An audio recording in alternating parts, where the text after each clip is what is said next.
وسلام علی عبادہ الذین اصطفیٰ اما بعد فاعوذ باللہ من الشیطان الرجیم بسم اللہ الرحمن الرحیم۔ سامعین ذوالفقار، آپ حضرات درس حدیث سماعت کر رہے ہیں اور ریاض الصالحین سے آج ہماری حدیث نمبر جو ہے وہ 958، 959 اور 960 ہے۔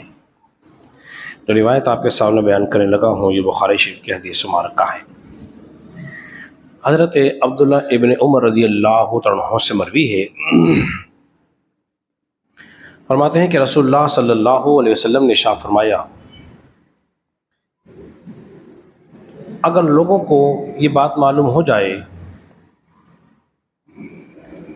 کہ تنہا سفر کرنے میں کتنا نقصان ہے، جو میں جانتا ہوں اگر وہ جان لیں تو رات میں کبھی تنہا سفر نہ کریں گے۔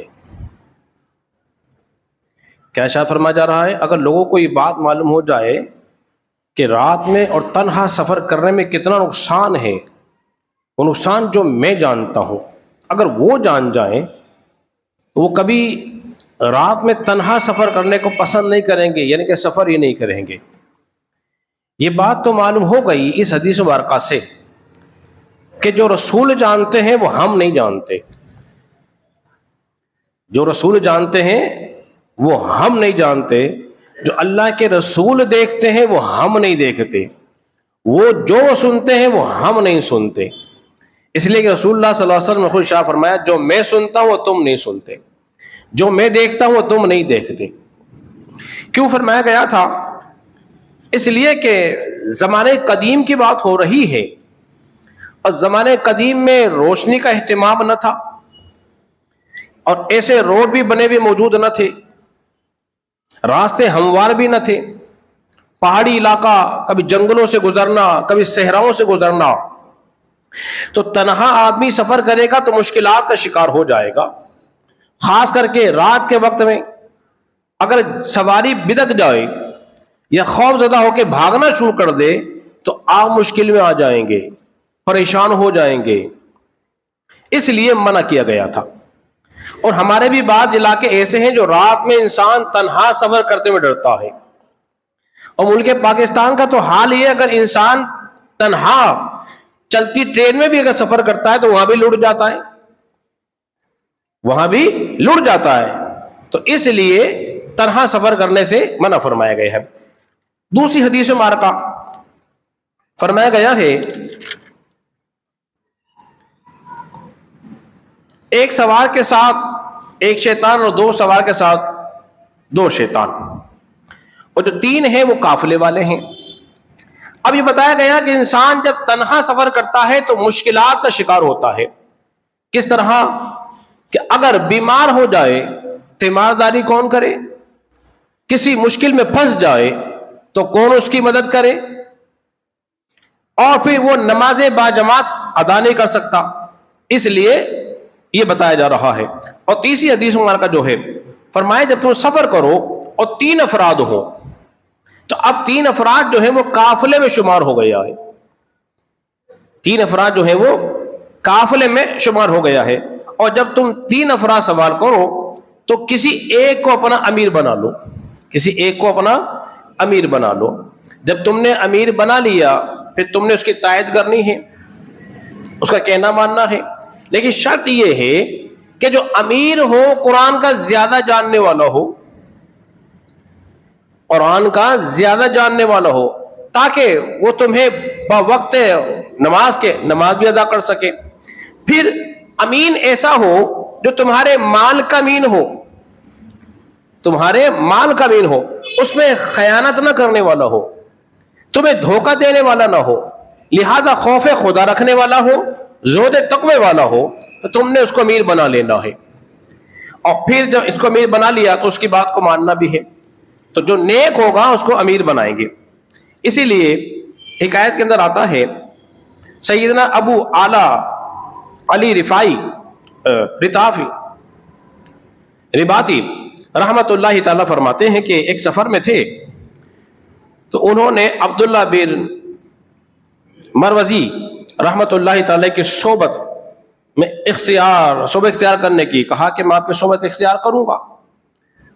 انہوں نے فرمایا ٹھیک ہے صحبت ہوگی، پر میں آپ کو ایک شرط پہ اپنی صحبت دوں گا کہ آپ میرے امیر ہوگے، آپ میرے امیر ہوگے. اس نے کہا چلو ٹھیک ہے امیر بن جاتا ہوں. فرماتے بس امیر ہوا، انہیں کیا کیا، ان کا سامان لیا اپنے کاندھوں پہ رکھ لیا، سامان اٹھایا کاندھوں پہ. اس لیے جو امیر ہوتا ہے وہ قوم کا خادم ہوتا ہے،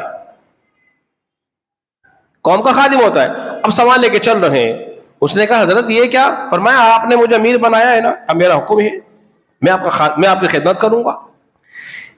پھر انہیں کیا کیا، سفر چل رہے تھے، سفر میں بارش شروع ہو گئی. انہوں نے اپنی چادر سے ان کے اوپر تان لیا اور اس نے کہا ضرور یہ آپ کیا کر رہے ہیں؟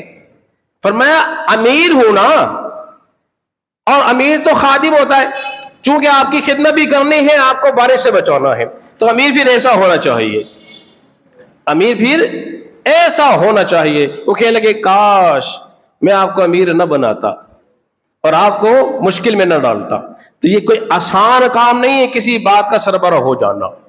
سنمانی بات آپ کے دلچسپی کے لیے ایک چھوٹی سی حکایت آپ کے سامنے بیان کروں تاکہ آپ اس بات کو خوب اچھی طرح سمجھ جائیں. اکثر بیان کرتا ہوں، دیکھو بڑی اہم ذمہ داری ہوتی ہے، جتنا بڑا عہدہ اتنی بڑی ذمہ داری ہوتی ہے. کسی ذمہ داری کو ہلکا نہ جانیے. دو فقیر تھے نا، آپس میں لڑ پڑے، فقیر تھے آپس میں لڑ پڑے.